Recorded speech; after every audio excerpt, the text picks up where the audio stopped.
Hello, trading is closed on July 11th, 2018. My last call was to look for lower prices today. It wasn't very hard since futures were down over 20 handles when I made the prediction. We'll come back to tomorrow in just a minute and we'll cross this number off the list.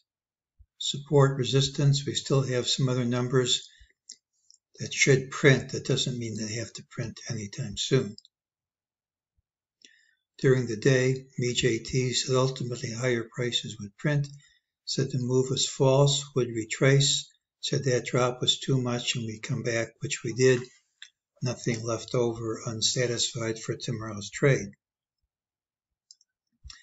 We have mixed indicators, so far and away the commonest thing is we gap and promptly move outside the day's range.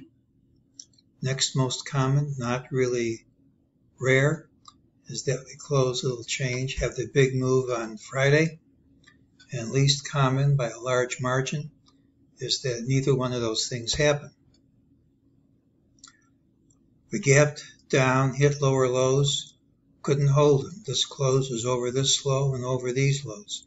It's positive unless we gap and promptly go under this low. But this is a pattern with an early low, a late high. It almost always closes near the high. If it doesn't happen, it's very negative unless we gap and promptly take out this high. So one of those extremes is likely to be met early tomorrow. Tomorrow's pattern is the one with the early low. It doesn't preclude gapping up first, but any up move early on tends to reverse pretty soon thereafter. Doesn't mean it has to reverse by much. Until proven otherwise, I'm assuming this is the count and that's the top and we're going down, but it certainly isn't locked in stone.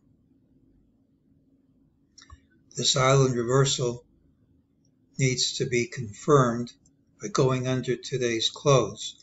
Meaning if we gap up and never go under this break does not count. So we're looking for this to be resolved early tomorrow. I'd like to see these print pretty soon, but it certainly isn't required. We're looking for a quick break outside the open, either tomorrow, outside the range, either tomorrow or less likely Friday. And that break outside the range should let us know if this island reversal is the real thing or just a false move. And that's today's call.